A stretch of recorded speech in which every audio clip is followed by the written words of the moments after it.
In the small town of Eldridge, a legend whispered through the streets. A demon named Malphas, known to prey on the vulnerable. It was said that he left a black mark on his victims, a sign of his insatiable hunger for despair. Most dismissed the stories as mere folklore, but one fateful night, the tale became all too real for Clara. Clara was an artist, often lost in her own world of colors and canvases. One evening, while painting in her dimly lit studio, she felt a chill creep through the air. The shadows in the corners of the room seemed to flicker, shifting in unnatural ways. She shook off the unease, focusing on her latest piece, a portrait of a girl with haunting hollow eyes. As the clock struck midnight, Clara heard a soft scratching sound. It came from her window, faint but persistent. Curious, she approached and pulled back the curtain, revealing nothing but the dark expanse of the night. Just as she turned away, a voice, deep and resonant, echoed in her mind. "You have something I desire."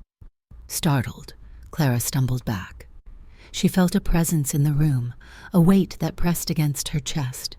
The whispers continued, growing louder, swirling around her like a tempest. Panic surged, but she couldn't bring herself to leave. Instead, she grabbed her paintbrush, desperate to channel her fear into art. As she painted, the whispers morphed into a sinister melody, guiding her hand with unnatural precision. Hours passed, and when she finally stepped back to examine her work, horror gripped her heart. The girl in the portrait had transformed, her once hollow eyes now blazing with malevolence. The painting pulsed with an energy that felt alive. Suddenly, Clara noticed a dark shape flickering in the corner of her vision. She turned to find a shadowy figure standing just outside her door, its eyes glowing like embers in the dark. The air thickened, and the voice returned, now a low growl. "You summoned me, Clara. I am Malphas, and I've come for your soul." Clara's breath hitched. She remembered the warnings, the stories of those who had been marked. Desperately, she tried to reason with the entity. "I didn't summon you.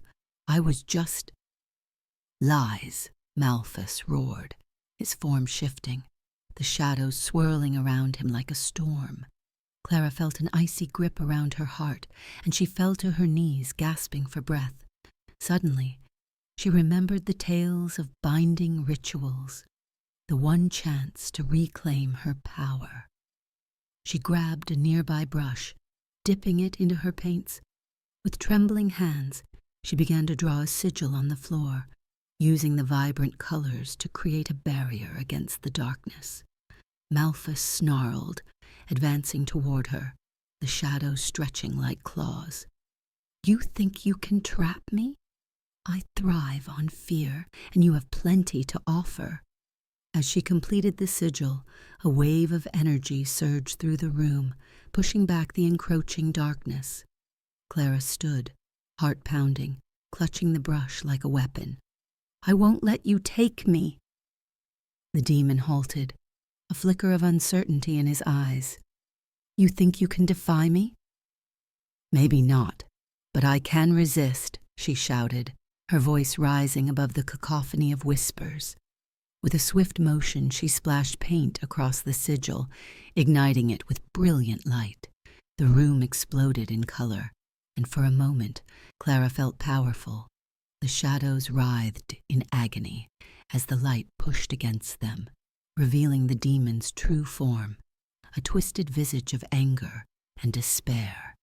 Malphas let out a bone-chilling scream, his form contorting as the light engulfed him. "You'll pay for this, artist. I'll return." But as his voice faded, so did the darkness, leaving Clara breathless in her studio. She collapsed onto the floor, the painting still glowing in the aftermath of the struggle. Days passed, and Clara felt the weight of dread lift, yet the haunting words lingered in her mind. She locked the portrait away, vowing never to paint again.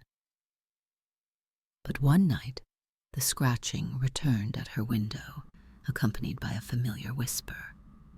"You can't escape your own creation." Clara shivered, realizing the truth. Malphas was not just a demon. He was a reflection of her darkest fears, and he would always be watching, waiting for her to unleash him once more.